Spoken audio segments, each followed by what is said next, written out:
इस कार्यक्रम के पुण्यार्चक हैं श्रीमती मीना, श्री राजेंद्र सावलकर परिवार, पुत्र चिरंजीवी श्रेयांश राजेंद्र सावलकर, निवासी अमरावती महाराष्ट्र, पुत्री श्रीमती मयूरी, श्री क्षितिज विटालकर, निवासी जर्मनी।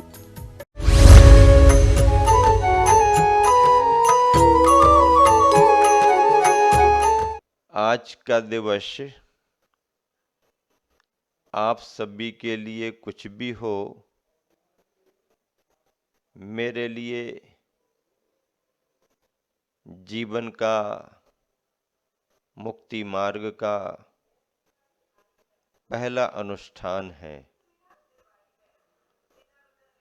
आज के दिवस को मैं अपने गुरु के प्रति, जो उन्होंने इस पद को, इस अवस्था को प्रदान किया है, इस महान उपकार के लिए गुरु उपकार दिवस के रूप में इस दिवस को व्यक्त करता हूँ। जीवन के प्रारंभ से ही मुझे धर्म के संस्कार मिले हैं और उन संस्कारों में सबसे बड़ा योगदान गृहस्थ जीवन की माँ श्रीमती चंद्रानी बाई, पिता श्रीमान राजा राम जी, दोनों का नाम उल्लेख आप स्वयं समझते हैं। माँ के लिए उनको भी अपने बचपन से धर्म के संस्कार मिले थे, क्योंकि उनके दो मामा स्वयं आचार्य धर्म सागर जी महाराज जी से दीक्षित होकर के दिगंबर मुनि बने। 9 साल की उम्र में मैंने मुनिवर बोध सागर जी महाराज जी के दर्शन किए थे। ननिहाल में कलशारोहण का कार्यक्रम था। ग्रीष्मकालीन की छुट्टियां थीं। बाल सुलभ मन में मुनि मुद्रा समा गई और उन मुनिवर का बड़ा स्नेह मिला। आज भी मैं उन्हें बार बार याद करता हूँ, प्रणाम करता हूँ।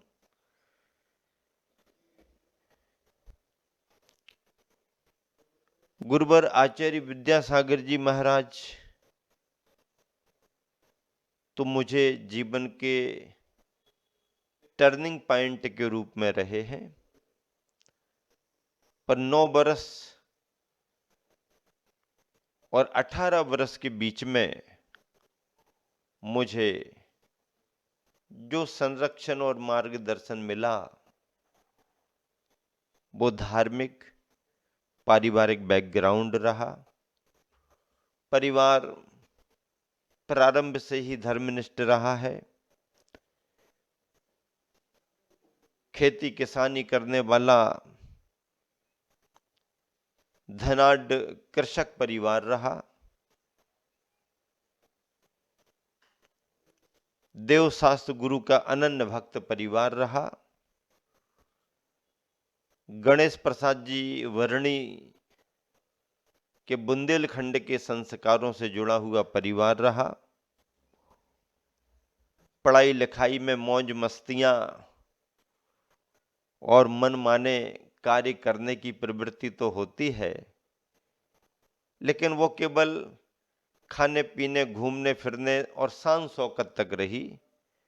अमर्यादित और व्यसनाधीन कोई प्रवृत्ति नहीं रही। उस उम्र में जो युवा बच्चों के मन में थोड़ी स्वतंत्रता की ललक, खाने पीने, घूमने फिरने, उठने बैठने में थोड़ा सा स्वतंत्र भाव रखना, ये एक उम्र का तकाजा होता है, लेकिन लाइन से कभी हटे नहीं। पारिवारिक मर्यादाओं को, धार्मिक मर्यादाओं को समझ करके रहा। परिवार में वरिष्ठ जनों का मार्गदर्शन मिलता रहा। शिक्षित चाचाओं का परिवार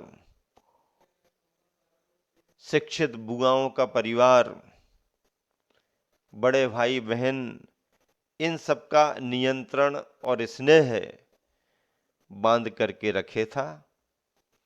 लेकिन गुरुवर आचार्य विद्यासागर जी महाराज का जो सामीप्य और सानिध्य सन 1980 में वर्णी भवन मोराजी सागर में मिला और एक सामान्य सा युवा सामान्य सी सेवा में लगा और सेवा में लगते लगते संघ के साधुजनों का इतना स्नेह मिला, ब्रह्मचारी भाइयों का इतना स्नेह मिला कि बढ़ते बढ़ते बढ़ते बढ़ते आचार्य श्री की नजरों में मैं आ गया। माँ ने मुझे प्रेरित किया, सुबह जल्दी उठ करके जाया करो, संघ जंगल की ओर जाता है, सेवा करो, बैयावृत्ति करो। प्रारंभ में आलस किया, बातों को सुन करके टालता रहा, लेकिन जैसे ही जाना शुरू किया वातावरण में रम गया और फिर वह जागृति ऐसी रही कि माँ ने गुरुवर के साथ जंगल जाने के लिए जगाया था और फिर सचमुच ही जंगल जाने के लिए मैं जाग गया। क्या बात है।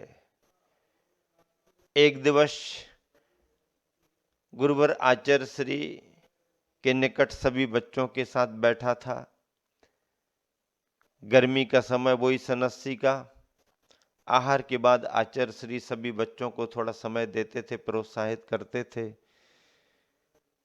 शांति कुटी में आचार्य श्री बैठे, मैं बाहर बैठा। बाहर धूप रहती थी, अंदर छाया रहती थी और चूने की बड़ी बड़ी मोटी दीवालों से वो जो कुटी बनी थी, अंदर बहुत ठंडी रहती थी। बाहर ज्येष्ठ के महीने में सब गरम गरम जलता रहता था। पहुंचने में लेट हो गया। कुटिया में बच्चे बैठ गए थे, विद्यार्थी। गुरुदेव की चर्चा चल रही, पर बातचीत करते करते गुरुवर की नजर बाहर आ रही थी कि मैं बाहर क्यों बैठा, लेकिन अंदर जाने को जगह नहीं। थोड़ी देर में मुझसे रहा नहीं गया और मैंने अंदर बैठने वालों से कहा कि भाई थोड़ी जगह दो, मुझे भी अंदर आना है। अंदर से विद्यार्थी कुछ उत्तर दें कि गुरुवर आचार्य श्री बोले, हाँ हाँ अभी भी भर्ती चालू है, अंदर आ जाओ। मेरे कहने का आशय अलग था, गुरुवर आचार्य श्री ने अलग आशय से अपनी बात कर दी। मैंने अपनी बात को संभालते हुए कहा कि आचार्य श्री, इसलिए मैं कह रहा हूं क्योंकि बाहर धूप बहुत लग रही है, अंदर छाया में बैठना है। आचार्य श्री भी हंसते हुए बोले, हाँ छाया और शांति तो अंदर शांति कुटी में ही मिलेगी। बच्चे कुछ उठ के बाहर आए, मैं अंदर बैठा। थोड़ी देर चर्चाएं सुनी। आचार्य श्री के संघ की चर्या में इरियापत का समय हुआ। आचार्य श्री ने सभी बच्चों को संकेत दिया और कक्ष शांति कुटी खाली हो गई। ऐसा करते करते आचार्य श्री के संघ में ब्रह्मचारियों के साथ घुल मिल गया। आचार्य श्री को आहार देने का सौभाग्य में भी मिला। फिर तो ललक और बढ़ गई। पड़गहन करके ही पहला आहार आचार्य श्री को महिला आश्रम सागर में, आश्रम की जो शिक्षिकाएं थीं उनके वहाँ दिया, क्योंकि उनके यहाँ सब श्राविकाएं थी, कोई जेंट्स थे नहीं, तो मोहल्ले में से हम बच्चों को वो बुला लेती थी। बहुत दिन के बाद जिस दिन मेरा खड़े होने का नंबर था, उसी दिन गुरुदेव का पड़गहन हुआ। वो सब श्राविकाएं ये सोच रही कि आज इसके लिए खड़ा किया है, इसलिए आचार्य श्री आ गए, क्योंकि हम लेडीज थी, जेंट्स कोई नहीं थे। और मैं सोच रहा कि देखो मैं कितना भाग्यशाली हूँ कि इनकी वजह से मुझे आहार देने का सौभाग्य मिल गया, ये कितने भाग्यशाली आदि। इन सभी बातों से मन प्रभावित होता गया और गुरुवर आचार्य श्री का व्यवहार सागर से मुक्तागिरी क्षेत्र के लिए हुआ। हम जैसे युवा आगे बढ़े। चातुर्मास सिद्ध क्षेत्र मुक्तागिरी में स्थापित हुआ। हमारे ग्राम के ही सिंगई परिवार से अशोक कुमार जी सागर में जो पढ़ते थे, वो संघ में प्रवेश प्राप्त कर लिए, ब्रह्मचारी अशोक कुमार बने। मैं भी उसी क्रम में लाइन में लगा रहा और सिद्ध क्षेत्र मुक्तागिरी में मुझे संघ में प्रवेश की अनुमति मिली और मैं ब्रह्मचारी अवस्था और स्वरूप को, उस पद को प्राप्त हुआ। अध्ययन प्रारंभ करा दिया गया। संघ के ज्येष्ठ श्रेष्ठ मुनिवर उस समय सागर जी थे, योग सागर जी थे। समय सागर जी महाराज जी ने रत्नकरंडक श्रावकाचार्य और तत्वार सूत्र की पढ़ाई शुरू करा दी। मैं उनके प्रति कृतज्ञ हूँ। समय समय पर योग सागर जी मुनिवर मुझे कैसी दिनचर्या करना, कैसे उठना, कैसे बैठना, कैसे अध्ययन करना आदि का निर्देश देते रहते थे। हमारे संघ के ज्येष्ठ श्रेष्ठ वर्तमान में दोनों मुनिवर निर्यापक पद से सुशोभित हैं। उनके प्रति, दोनों मुनिवरों के प्रति मेरी कृतज्ञता है। और भी संघ के सभी मुनिवरों का, आइलक जी छुल्लक जियों का बार बार निर्देश, मार्गदर्शन, संरक्षण मिलता था, जिनके स्नेह भाव से ही हम सभी ब्रह्मचारी आगे बढ़ते गए हैं। और 2-2.5 बरस तक अनवरत संघ की सेवा कर, स्वाध्याय कर, अपने संयम की साधना कर, जब गुरुवर की नज़र में परिपक्व हो गए तो नैनागिर में 7 प्रतिमाओं के व्रत दिए और सम्मेद शिखर की यात्रा गुरुवर की प्रारंभ हुई। हम ब्रह्मचारियों ने भी संकल्प लिया कि गुरुवर के साथ हम लोग भी पैदल पैदल ही विहार करेंगे। और नैनागिर सिद्ध क्षेत्र से शाश्वत सिद्ध भूमि सम्मेद शिखर तक की पैदल यात्रा हम ब्रह्मचारियों ने भी की। यद्यपि ब्रह्मचारी दुपट्टे को ओढ़ करके शीत का निवारण कर सकता था, सर्दियों के दिन में अथवा अन्य दिनों में दुपट्टा का उपयोग कर सकता था, लेकिन 7 प्रतिमा के व्रत लेकर के फिर दुपट्टे को ओढ़ना बंद कर दिया। केवल घड़ी करके कंधों पर ही रखा करते थे। और पूरा सर्दी का विहार नवंबर मध्य से शुरू हुआ, पूरा दिसंबर और जनवरी के लास्ट तक बिहार चला। पूरी सर्दी खुले शरीर पर सहन की और वो भी गुरुवर देखते रहे। हम सभी ब्रह्मचारियों ने साधना की। परिणाम स्वरूप सम्मेद शिखर पहुँच करके गुरुवर आचार्य श्री ने 7 वंदनाएं की, लगातार 7 वंदनाएं। कोई नहीं समझ सकता था कि 7 वंदनाएं क्यों की, पर जब मालूम चला और ब्रह्मचारियों को दीक्षा दी तो 7 ब्रह्मचारियों को ही दीक्षा दी। कितने ब्रह्मचारी? 7 ब्रह्मचारियों को दीक्षा दी।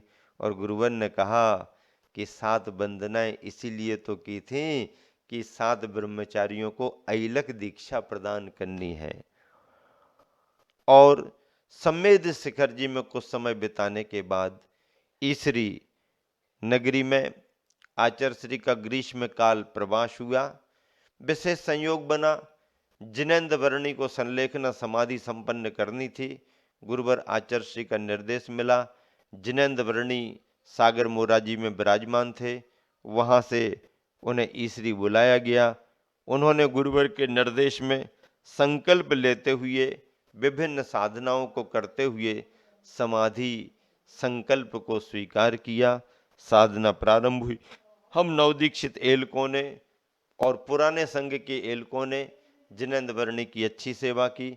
जिनेन्द्र वर्णी को आचार्य श्री ने क्षुल्लक दीक्षा प्रदान की और नाम क्षुल्लक सिद्धांत सागर जी रखा।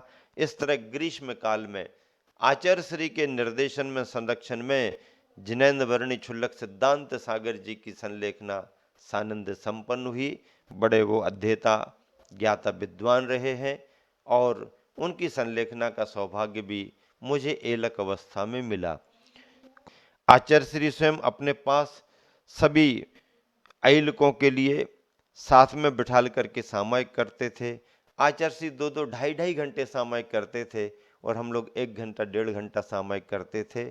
आचार्य श्री की नज़र में साधना की परिपक्वता बढ़ती गई और पर्वराज पर्यूषण के तुरंत बाद आचार्य श्री ने संकेत दिया और संघ के पुराने दो ऐलक जी, ऐलक परम सागर जी महाराज और ऐलक भाव सागर जी महाराज, इन दो ऐलकों के साथ हम 3 ऐलक में स्वयं, ऐलक स्वभाव सागर जी और ऐलक समाधि सागर जी, ऐसे 5 ऐलकों के लिए कुमारवदी तीज में मुक्ति पथ के महाव्रतों के बीज डाले गए।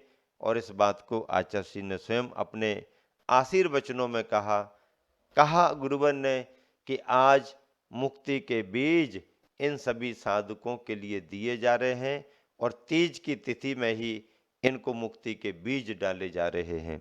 इस तरह से मुनि दीक्षाएं जब हुई तो मुनि दीक्षा के क्रम में 3 नए नाम और 2 पुराने नाम में परिवर्तन किया गया।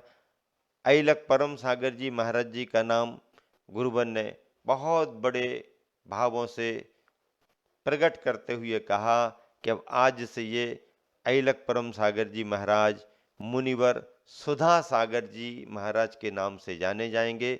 सुधा सागर जी नाम आचार्य श्री ने घोषित किया। उसके बाद क्रम मेरा रहा। आप मेरा नाम जानते ही हैं।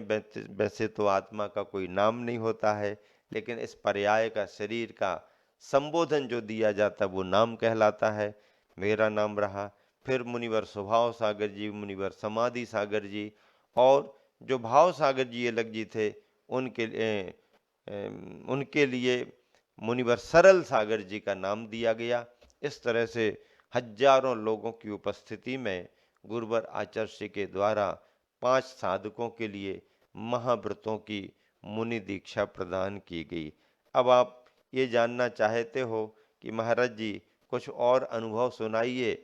भैया, अनुभव सुनाने की चीज़ नहीं होती है, अनुभव तो अनुभव करने की ही होती है।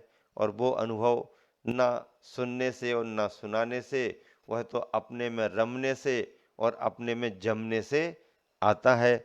ऐसे उस अनुभव का आनंद आप सभी को लेना है। इन पंक्तियों के साथ विराम देता हूँ।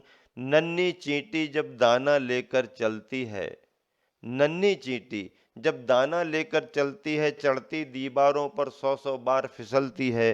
मन का विश्वास रगों में साहस भरता है, गिरकर चढ़ना और चढ़कर गिरना न करता है। आखिर उसकी मेहनत बेकार नहीं होती, कोशिश करने वाले की कभी हार नहीं होती। डुबकियां सिंधु में गोताखोर लगाता है, खाली मुट्ठी बार बार लौट कर आता है।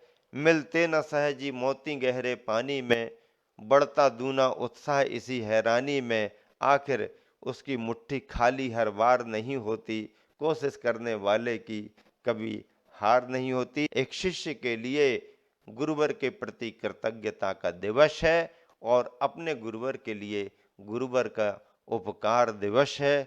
ऐसा यह निर्ग्रंथ मुनि दीक्षा का धर्म, उसका मार्ग आज की तिथि में मुझे प्राप्त हुआ है। आप सभी उस तिथि के संदर्भों को सुनकर के मुक्ति के मार्ग का महत्व समझ रहे हो। यह मार्ग जीवन में निरंतर आगे बढ़ता रहे और मुक्ति की प्राप्ति हो, इसी शुभ भावना से विराम देता हूँ।